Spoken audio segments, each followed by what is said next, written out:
Bismillahirrahmanirrahim. Assalamualaikum warahmatullahi wabarakatuh.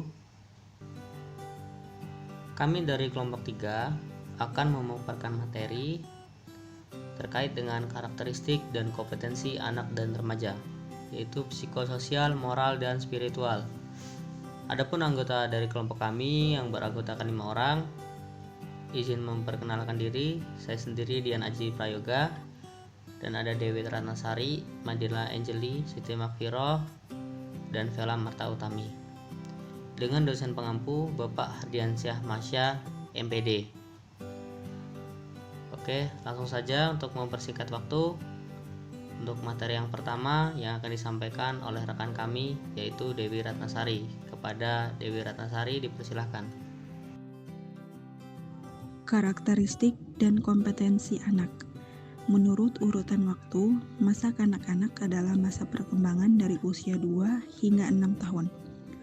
Perkembangan biologis pada masa-masa ini berjalan pesat, tetapi secara sosiologis ia masih sangat terikat oleh lingkungan dan keluarganya.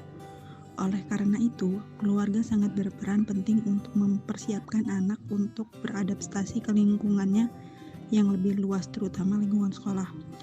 Ciri-ciri daripada masa anak-anak diawalinya ialah 1. Usia yang mengandung masalah atau sulit. 2. Usia bermain. 3. Usia prasekolah. 4. Usia belajar kelompok. 5. Usia menjelajah dan banyak bertanya. Dan 6. Usia meniru dan kreatif. Yang selanjutnya yaitu tugas-tugas perkembangan pada fase anak. Yang pertama ada belajar berbicara, misalnya dengan belajar menyebut kata ayah, ibu, atau benda-benda sederhana di sekitarnya. Yang kedua, belajar membedakan jenis kelamin. Ketiga, belajar mengadakan hubungan emosional selain dengan orang-orang terdekatnya. Keempat, belajar membedakan antara hal-hal yang baik dan hal yang buruk dan mengembangkan kata hati. Dan yang kelima, yang terakhir, membentuk konsep-konsep pengertian sederhana tentang kenyataan sosial dan alam. Perkembangan psikososial moral anak. 1. Perkembangan emosi. Emosi yang tinggi kebanyakan disebabkan oleh masalah psikologis. Biasanya para orang tua hanya memperbolehkan anak melakukan beberapa hal saja, padahal sang anak merasa ia mampu melakukan lebih banyak lagi. 2. Perkembangan sosial. Perkembangan sosialisasi pada awal masa anak-anak awal ditandai dengan meningkatnya intensitas hubungan dengan teman-teman sebayanya, dan perkembangan ini meningkat dari tahun ke tahun. 3. Perkembangan permainan. Permainan lebih mendominasi kehidupan anak-anak di masa ini, karena anak-anak banyak menghabiskan waktunya untuk bermain, yang mana bermain adalah hal yang sangat menyenangkan dan menarik bagi anak-anak. Bermain merupakan aktivitas yang sangat penting bagi perkembangan di awal masa anak-anak. 4. Perkembangan moral. Perkembangan moral adalah perkembangan yang berkaitan dengan aturan dan konvensi mengenai apa yang seharusnya dilakukan oleh manusia dalam interaksinya dengan orang lain. Anak-anak ketika dilahirkan tidak memiliki moral, tetapi dalam dirinya terdapat potensi moral yang siap untuk dikembangkan.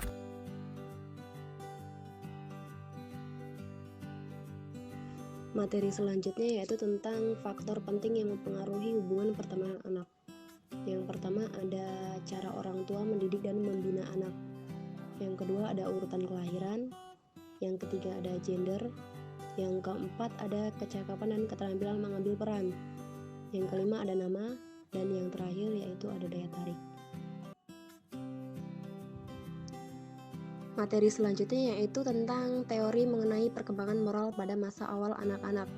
Yang pertama ada teori psikoanalisa tentang perkembangan moral.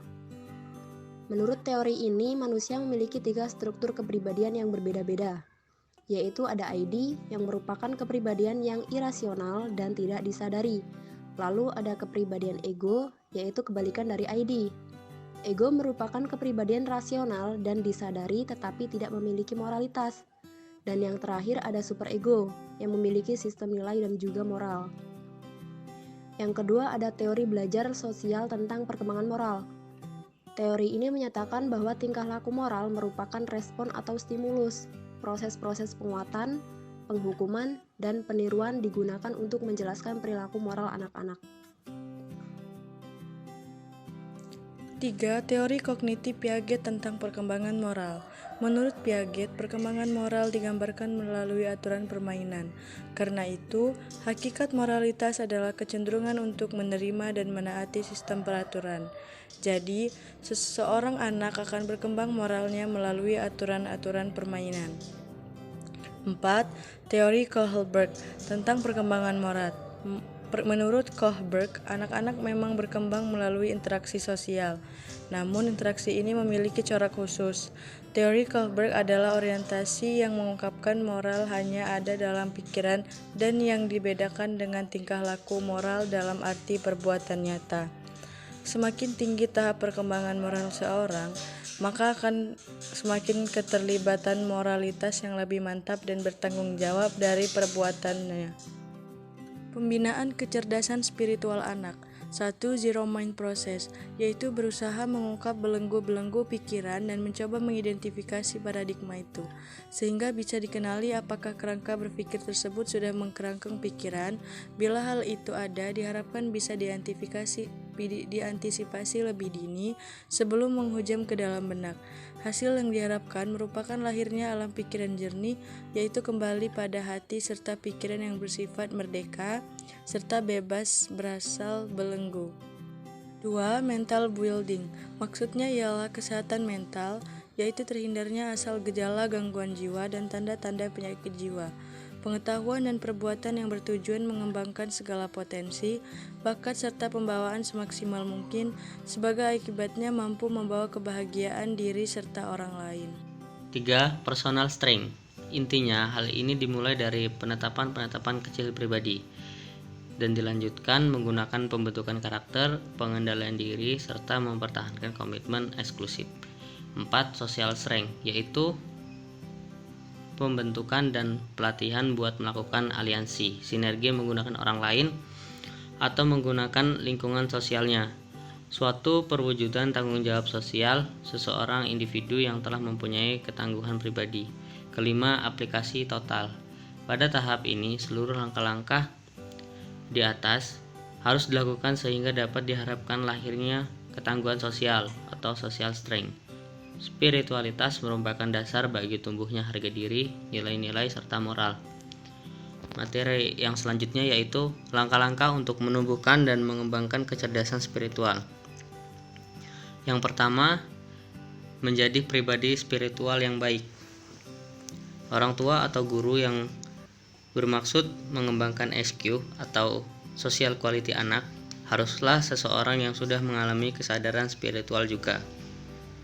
Yang kedua, membantu anak untuk merumuskan hidupnya.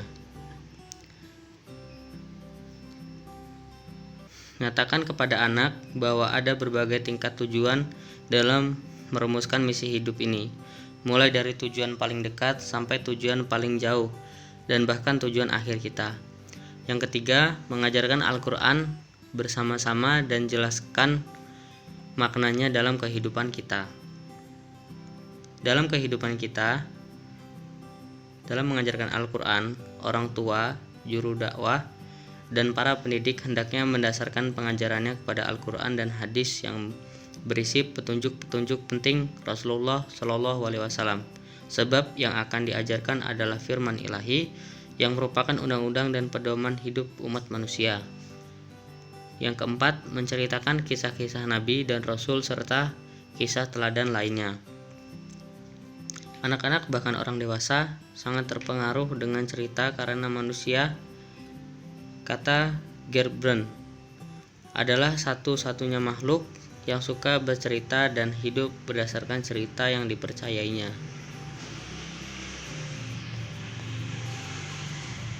Baiklah, sekian penjelasan materi dari kelompok kami.